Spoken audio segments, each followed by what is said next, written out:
Happy summer, Tigers. My name is Lori Gilliard, and I teach 4th grade at Vienna Elementary, and I'm very excited to be sharing this book with you today called Counting on Catherine by Helene Becker. This book is pretty special.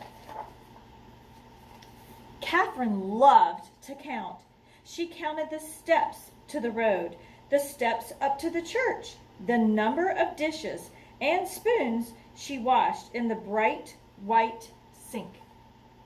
What kind of things do you like to count? The only thing she didn't count were the stars in the sky. Only a fool, she thought, would try that. Even so, the stars sparked her imagination. What was out there? Catherine yearned to know as much as she could about the numbers, about the universe, about everything. Catherine's boundless curiosity turned her into a star student. She was so bright that she skipped 3 whole grades. Skipped right over them. She catapulted right past her brother. He wasn't too happy about that.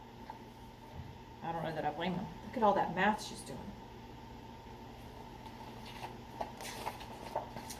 By the time she turned 10, Catherine was ready for high school.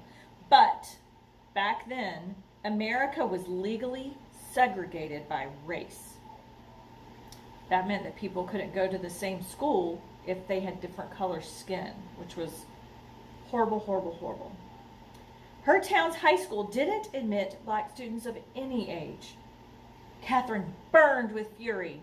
I don't blame her one bit. She wanted more than anything to keep learning. There was still so much to know. Count on me, Catherine's father told her.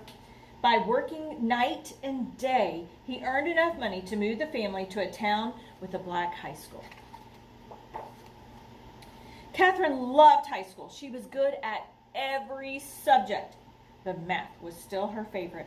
She dreamed of becoming a research mathematician, making discoveries about the number of patterns that are the foundations of our universe. In those days, though, there were no jobs for research mathematicians for women. Professions most available to them were teaching and nursing. So Catherine became an elementary school teacher. It's a pretty awesome job. She liked her job and she loved her students, but she never stopped dreaming about exploring numbers. Wonder what dreams you have that you'll never stop dreaming about. Don't ever give up on those dreams. In the 1950s, the United States government National Advisory Committee for Aeronautics, NACA, hired thousands of new employees. It even started hiring black women as mathematicians. Catherine heard about the mathematician's job. Her heart raced with excitement. Perhaps her dream could come true after all. But when she applied for one of the positions, she was told they were already filled. Catherine had to wait a whole year until the spots opened up. Her patience paid off. She got the job. Way to persevere. A few years later, the Soviet Union, another country far away, sent a rocket ship into space, launching a space race with the United States. NACA was rolled into the new space agency, the National Aeronautics Space Administration. We call it NASA. Catherine now found herself at the heart of America's space program. She worked as a computer. Electronic computers were not widely used. They did all their math with their noggin. They calculated long series of numbers. All the computers were women. They were given the task that men thought were too boring and unimportant. That didn't bother Catherine. She knew that without her contributions, a spaceship couldn't reach its destination nor safely return to space. All right, we're going to learn some science. Here's why. Sending a rocket ship into space is like throwing a ball into the air. At first, the force of the throw sends the ball up, up, up. But as the energy runs out, the ball's path curves back towards the ground. Where it lands depends on what angle it was thrown and how high and how fast it flew.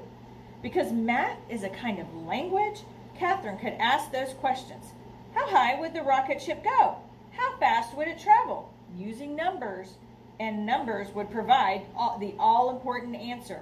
Where would it land? To find out, Catherine plotted the numbers she calculated on a graph. When she joined the points together, they formed a curved line. At one end of the line was Earth at the time the rocket ship was launched. At the other end was where Earth would be when the ship landed. Earth's always moving. Look at all this fancy math. Catherine's reputation for accuracy and strong leadership skills was known for asking plenty of questions. Got her promoted, she's moving up, to Project Mercury, a new program designed to send the first American astronauts into space. Mercury's missions were going to be dangerous. So dangerous that even the Project Star astronaut, John Glenn, refused to fly unless Catherine okayed the numbers. You can count on me, she said. Glenn's spacecraft, Friendship 7, orbited the Earth 3 times and returned home safely. Glenn became a national hero. Catherine was promoted again. Now she was asked to calculate the flight paths for Project Apollo, the first flights to the moon. Count on me, she said. July 20th, 1969, Apollo 11 astronauts walked on the moon. Their feat was celebrated all around the world. And do you know that this summer, this July 20th, is the 50th anniversary of the first man walking on the moon? And you'll hear a lot about this in the news, so listen for those stories. More triumphs followed. Apollo 12 rocketed to the moon in November 1969. But Apollo 13 on April 11th, 1970, but that was the third day of Apollo 13's flight, the worst thing happened, an explosion in space. Could the crippled spaceship make it to the moon? If it didn't, would it be able to get back to Earth? The 3 astronauts on board were in grave peril. Commander Jim Lovell told Mission Control, Houston, we have a problem. Pretty big problem to be stuck in space. Back on Earth, Katherine Johnson got a phone call. Her flight path calculations would have to be done all over again. And perfectly. It would be the toughest challenge of her life. Catherine told Mission Control, you can count on me. She rolled up her sleeves, took a deep breath, and began doing the math. She worked hard and fast. A few hours later, Catherine's calculations were finished. The flight path to return home would take the ship around to the far side of the moon. From there, the moon's gravity would act like a slingshot and zing the ship back to Earth. To get back home, the crew of Apollo 13 would have to follow Catherine's course exactly by burning off fuel at precise intervals. If the astronauts made a mistake, their ship would drift through space forever. Catherine waited anxiously to hear the astronauts' report. Finally, it crackled over the loudspeakers. We've got this! Apollo 13 was back on track. Katherine Johnson had done it. She had brought home Apollo 13. She was no longer the kid who dreamed of what lay beyond the stars. She was now a star herself. And what an inspiration to all of us. All that she persevered through, all of her hard work, paid off for many, many years. So, Counting on Catherine by Helene Becker. I hope you have a great summer, and I hope you keep reading, Tigers.